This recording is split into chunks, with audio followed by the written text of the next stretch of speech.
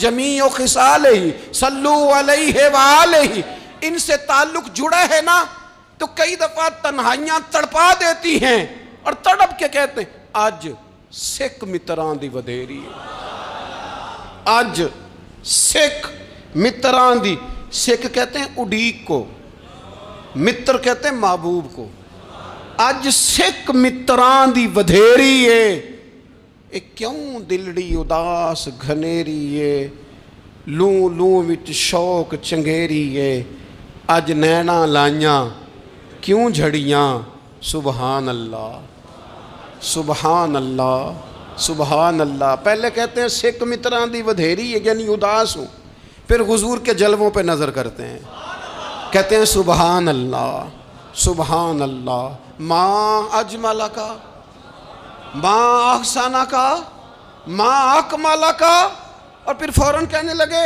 او کتھے مہر علی، او کتھے مہر علی، کتھے مہر علی تے کتھے تیری سنا، اب ویکھو مشتاق اکھیں کتھے جاڑیاں، بلغ العلا بکمال کشف الدجی بے، اور میرے اعلیٰ حضرت کہنے لگے سرور کہوں کہ مالک و مولا کہوں، باغ خلیل کا گلے زیبا کہوں تجھے، تیرے تو وصف عیب تناہی سے ہیں بری، حیران ہوں میرے شاہ میں کیا کیا کہوں تجھے۔ غافل آدمی کی علامت ہے برے لوگوں کی صحبت میں، خبردار ان کے پاس نہ بیٹھنا جن کے پاس بیٹھنے سے تمہارے دلوں میں اولیاء اللہ، اللہ کے بندوں کی عداوت پیدا ہو، خبردار خبردار ان کے پاس نہ بیٹھنا جن کے پاس بیٹھنے سے تمہارے دلوں میں حضور کی اولاد پاک کے بارے میں شک پیدا ہو،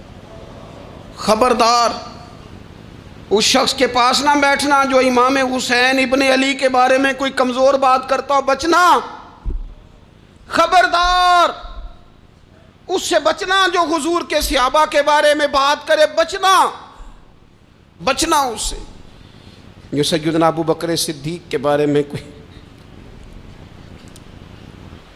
دیکھو کیا مقدر ہے صدیق و فاروق کے، جن کے گھر ہی رحمتوں کے خزینے میں، بھلا کیا کہا نبی پاک، حضور نے فرمایا میرے اوپر جس نے نیکی کی تھی بدلہ دے دیا ہے، یہ جو میرے ابو بکر صدیق ہے نا،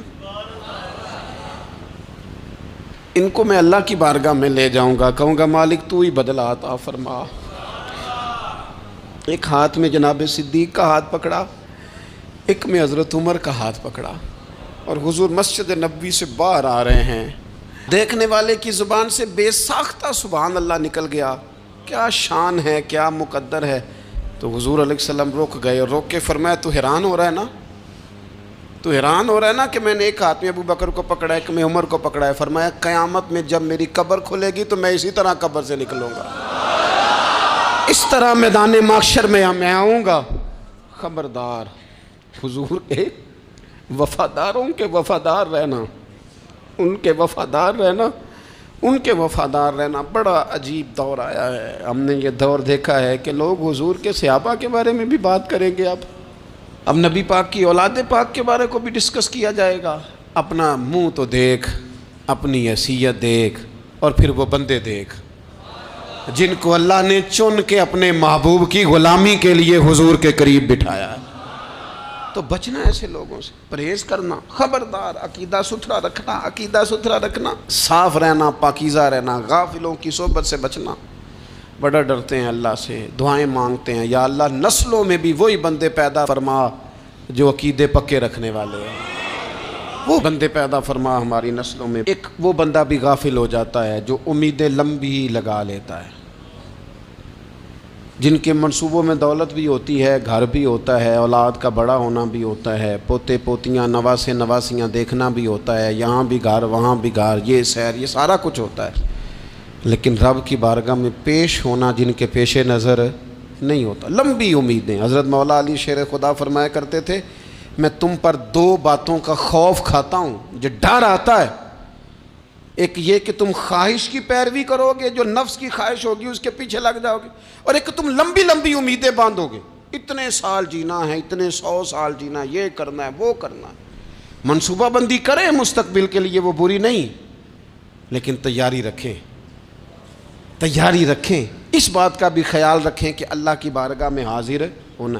یہ غفلت کی چیزیں ہیں جو بندے کو غافل کر دیتی ہیں۔ جو لوگ اللہ کا ذکر نہیں کرتے وہ بھی غافل ہو جاتے ہیں، اور جو فضول باتیں زیادہ کرتے ہیں نا، ہنستے زیادہ ہیں۔ فَلْيَضْحَكُوا قَلِيلًا وَلْيَبْكُوا كَثِيرًا، قرآن کہتا ہے زیادہ رویا کرو، کم ہنسا کرو۔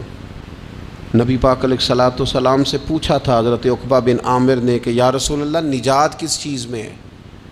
تو نبی پاک علیہ الصلوۃ والسلام نے فرمایا ایک تو اپنی زبان قابو میں رکھو، دوسرا فرمایا اپنے گھر میں ٹھہرے رہو، تمہارا گھر تمہارے لیے کافی ہو، فضول نہ نکلو گھر سے، اور تیسرا فرمایا اپنی خطاؤں پہ رویا کرو۔ کثرت کلام اور فضول کلام اور بلا وجہ یہ بندے کو غافل کرتا ہے، دل کو سخت کرتا ہے۔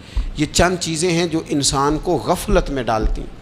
اپنے آپ کو ان چیزوں سے بچائیں اور غفلت کو توڑیں۔ آپ کے ذمے، میرے ذمے جو حقوق و العباد ہیں ان کا پتہ کریں، جو اللہ رسول کے حقوق ہیں ان کی خبر دیکھیں، ہماری جو ذمہ داریاں ہیں ہم کس طرح انجام دے رہے ہیں اس پر توجہ کریں، اپنے معاملات کو ٹھیک کریں۔ ہم انسان ہیں، کوتاہیاں تو رہ جائیں گی، لیکن جب کوشش کریں گے تو پھر رب تعالیٰ مدد بھی فرمائے گا۔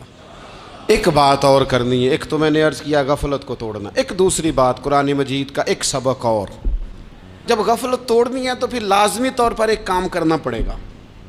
میں نے یہ عرض کیا تھا کہ پلاننگ نہیں کرنی، فیصلہ کرنا ہے، تو فیصلہ کرنا ہے تو کرنا کیا ہے؟ پھر قرآن حکیم نے سورہ بقرہ میں کہا فاستبقوا الخیرات، یعنی تم نیکیوں کی طرف دوڑو، جلدی جلدی نیکیاں کرو، فٹافٹ، دیر نہ کرو۔ فٹافٹ سے مراد یہ نہیں کہ نیکی جلدی جلدی کر جاؤ، یعنی ٹال مٹول نہ کرو خیر کے کام میں، کل کریں گے، پرسوں کریں گے، عمرہ کر رہے ہیں پھر نیکی ہیں، حج کر رہے ہیں پھر نیکی ہیں، بچے بیال ہوں پھر میں نیک ہوں، یہ تھوڑا سا یہ کام ٹال مٹ، فاستبقوا الخیرات، نیکیوں کی طرف دوڑو، جلدی کرو، بھاگو۔ نبی پاک صلی اللہ تعالیٰ علیہ وسلم نے فرمایا 5 چیزوں کو 5 چیزوں سے پہلے غنیمت جانو۔ حضور علیہ الصلوۃ والسلام فرمانے لگے ایک تو تم جوانی کو نہ بڑھاپا آنے سے پہلے پہلے غنیمت سمجھ لو۔ نبی کریم صلی اللہ تعالیٰ علیہ وآلہ وسلم ارشاد فرمانے لگے کہ اپنی صحت کو غنیمت جان لو، بیماری آنے سے پہلے پہلے۔ پھر حضور علیہ الصلوۃ والسلام فرمانے لگے اگر اللہ نے تمہیں مال دیا ہے، وسعت دی ہے، تو نیکی کر لو، خرچ کر لو اللہ کے راستے، خدا نہ خواستہ تم پر غریبی آ جائے۔ اور پھر حضور سید عالم صلی اللہ تعالیٰ علیہ وسلم فرمانے لگے اگر تمہیں اللہ نے کچھ فراغت دی ہے، بہت زیادہ مصروف نہیں ہو، تو غنیمت جان لو، جلدی سے نیکی کر لو قبل اس کے کہ تم مشغول ہو جاؤ۔ اور 5ویں بات حضور نے بیان کی، فرمایا زندگی کو غنیمت جانو، موت آنے سے پہلے پہلے جلدی سے نیکی کر لو۔ نیکی کے لیے ساری زندگی منصوبہ بندی نہ کرتے رہو، نیکی کے لیے دیکھو نا، ہماری زندگی میں یہاں دنیا میں رہ کے چند منٹوں میں وہ نیکی کی جا سکتی ہے جو قیامت کے بعد صدیوں کا ہمارا فائدہ کرے گی، صدیوں کا فائدہ کرے، کرتے نہیں۔ پلاننگ کر رہے ہیں، منصوبہ بندی کر رہے ہیں، بس تیاری کر رہے ہیں، بس حضرت آپ دعا کر دیں، اللہ تعالیٰ دعائیں بھی قبول فرمانے والا ہے، لیکن جو نیکی نصیب ہوتی ہے اسے جلدی سے کر گزریں، اسے فٹافٹ کریں۔ میں ایک گاؤں میں گیا، اب تو خیر وہ دور نہیں رہا، یہ 10-15 سال 20 سال پہلے نا جو نوجوانوں کی مصروفیات ہوتی تھیں ان میں سے ایک مصروفیت یہ ہوتی تھی کہ گندم لے کے چکی پہ جانا ہے، آٹا پسوا کے لانا ہے۔ یہ ایک بڑی، چونکہ سبھی گھروں کے اندر سال کے لیے گندم سٹاک کر لی جاتی تھی، تو گندم لے کے جانا یہ ایک ڈیوٹی ہوتی تھی۔ ایک نوجوان ایک گاؤں میں، اس کی مجھے تعریف سننے کو ملی، تو ایک بوڑھی اماں کہنے لگی یہ تو بڑا نصیباں والا ہے، سارے دا آٹا پیا لے ہوندا ہے، اور آتے جاتے پوچھ لیتا ہے کہ اماں کوئی کہنے لگی میرے بچے باہر ہوتے ہیں، یہ مجھے دوائی بھی لا دیتا ہے شوگر کی، میں مریضہ ہوں. یعنی خیر جتنی ہو سکے جتنی. میرے ایک سنگی ہیں تو سڑک پہ کوئی بندہ کھڑا ہوتا ہے نا، اللہ تعالیٰ انہیں سلامت رکھے، بندہ کھڑا ہوتا ہے تو کہتے ہیں میں اس سے پوچھ لیتا ہوں بابا جی کدھر جانا ہے، فلانی جگہ جانا ہے، تو کہتے ہیں میں موٹر سائیکل پہ بٹھا لیتا ہوں. بندہ دیکھ کے مجھے سمجھ آ جاتی ہے ضرورت مند ہے، کوئی چور نہیں کوئی ڈاکو نہیں، ضرورت مند ہے. میں اسے منزل تک نیکی جتنی میسر آئے، جس حد تک میسر آئے. کیا کہا ہمارے نبی پاک علیہ السلام نے؟ حضور نے ہم سے فرمایا کچھ نہ ہو سکے تو بات ہی مسکرا کے کر لینا، اس پر ہی اللہ صدقے کا ثواب عطا کر دے. فاستبقوا الخیرات، جلدی سے نیکی کر لو. اپنے نامہ اعمال میں روز نیکیاں جمع کرو، کوئی نہ کوئی خیر کا کام روز کرو اور جلدی سے کرو.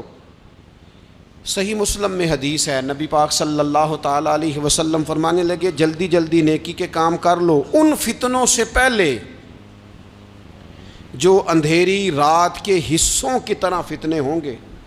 فرمایا اس وقت حال یہ ہوگا کہ آدمی صبح مومن ہوگا شام کو کافر ہو جائے گا، شام کو مومن ہوگا تو فرمایا لوگ دنیا کے بدلے اپنا دین تک بیچ ڈالیں گے. معاذ اللہ جھوٹی قسمیں نہیں کھائی جاتی، جھوٹا قرآن مجید نہیں لوگ اٹھا لیتے. لوگ دنیا کے لیے دین بیچ ڈالیں گے. اس سے پہلے جب فتنے اتنے زیادہ ہو جائیں اس سے پہلے نیکی کر لو، کوئی خیر کا کام کر لو، جلدی سے کچھ ایسا کر لو. حضرت عقبہ بن حارث رضی اللہ تعالیٰ عنہ فرماتے ہیں یہ دیکھیں ہمارے نبی پاک علیہ السلام کی سیرت کیا ہے، حضور کا اسوہ کیا ہے، نبی پاک علیہ السلام ہماری تربیت کس طرح کرتے. حضرت عقبہ بن حارث رضی اللہ تعالیٰ عنہ کہتے ہیں ہم نے نبی پاک علیہ السلام کے ساتھ عصر کی نماز پڑھی، یہ صحیح بخاری میں موجود ہے. فرماتے حضور سلام پھیرتے ہی فوراً اٹھ کے گھر تشریف لے گئے. یہ ہمارے لیے انوکھی بات تھی، غیر متوقع تھی، پہلے کبھی ایسا ہوا نہیں. سلام پھیرا نماز کا، حضور جلدی سے تشریف لے گئے. اب ہم حیران تھے اور حیرت انگیز طور پر حیران تھے کہ کریم اتنی جلدی تشریف لے گئے. تھوڑی دیر ہوئی حضور واپس آ گئے تو محبوب پاک علیہ السلام فرمانے لگے گھر میں ایک چھوٹی سی ڈلی، ایک چھوٹا سا ٹکڑا سونے کا پڑا تھا، مال آیا تھا سارا صدقہ کر دیا، وہ تھوڑا سا پڑا تھا، اچانک مجھے یاد آیا وہ تو پڑا رہ گیا. تو حضور فرمانے لگے میں نے کہا کہیں ایسا نہ ہو جائے کہ ساری رات گزر جائے اور میرے گھر میں پڑا ہی رہ جائے، میں جلدی سے جا کے اسے خیرات کر دوں. میں نے خیرات کیا پھر میں واپس آ گیا ہوں. جلدی سے نیکی، جلدی سے نیکی کر لی جائے. ہم بڑا انتظار کر رہے ہیں، بڑا لمبا ہمارا پروگرام ہے، ہمارے پاس ٹائم ہی بڑا ہے. کسی نے کان میں کہہ دیا ہے تیرے پاس بڑا وقت ہے، ابھی تو بڑی عمر پڑی ہے، ابھی تو جناب او میرے بھائی یہ لوگوں کے کہنے کی باتیں ہیں. پھر پتہ ہی نہیں چلتا حالات کس طرح کے ہو جاتے ہیں اور کیا معاملات انسان کے ساتھ درپیش ہوتے ہیں. جتنی خیر میسر آئے، جتنا بھلا میسر آئے، جتنی انسان کو توفیق ملے. میں نے بزرگوں کو دیکھا، اپنے اصحاب کو، پہلے وہ خدام سے کہتے کہ میں سونے لگا ہوں اور پابند کرتے لوگوں کو کہ فلاں وقت، بزرگوں کو میں نے دیکھا اپنے، وہ پابند کرتے لوگوں کو کہ فلاں وقت میں موجود ہوں گا آنا، خود پابند فرماتے. اور پھر جب بیدار ہوتے تو سب سے پہلے خدام کو بلا کے پوچھتے کوئی مہمان تو نہیں آیا. وہ جناب آپ نے خود ہی تو پابند فرمایا فلاں دن آنا. کہنے لگے چل یار اگر کوئی آیا تو مجھے ملا لو، میری ملاقات کرا لو. کیوں؟ اس لیے کہ دور سے آیا ہے، مجھ سے ملنے آیا ہے، کوئی خیر کی بات سیکھنے آیا. چلو میرے نامہ اعمال میں کوئی نیکی جائے گی، کچھ نہ کچھ خیر جمع کر لی جائے، کچھ نہ کچھ ڈیوٹی کر لی جائے، کچھ کام کریں اور جلدی سے کریں. حضرت جابر ابن عبداللہ انصاری رضی اللہ تعالیٰ عنہ بیان کرتے ہیں، یہ بھی بخاری میں موجود ہے. کہتے ہیں ایک صحابی نبی پاک علیہ السلام کی بارگاہ میں حاضر ہوئے غزوہ احد کے موقع پر، اور حال ان کا یہ تھا کہ وہ کھجور کھا رہے تھے اور کھجور انہوں نے منہ میں رکھی ہوئی تھی. حضور کی بارگاہ میں حاضر ہوئے اور عرض کرنے لگے یا رسول اللہ صلی اللہ تعالیٰ علیہ وسلم اگر میں شہید کر دیا جاؤں تو کہاں جاؤں گا؟ حضور فرمانے لگے جنت میں. تو کہتے ہیں انہوں نے جو کھجور منہ کے اندر تھی وہ انہوں نے نگلی نہیں، اندر نہیں لے گئے، اس کو باہر نکالا اور دوڑ کے آگے بڑھے اور جنگ کرنی شروع کر دی اور لڑتے لڑتے شہید ہو گئے. کیا سبق دیا انہوں نے؟ سبق یہ دیا کہ نیکی کرنے میں اتنی دیر بھی نہیں کرنی جتنی کھجور کھانے میں دیر لگتی ہے. جلدی سے نیکی کرنی ہے، فٹافٹ نیکی کرنی، اس کے اندر ٹال مٹول نہیں کرنا. اسی وقت انہوں نے کھجور باہر نکال دی، دوڑ کے انہوں نے حضرت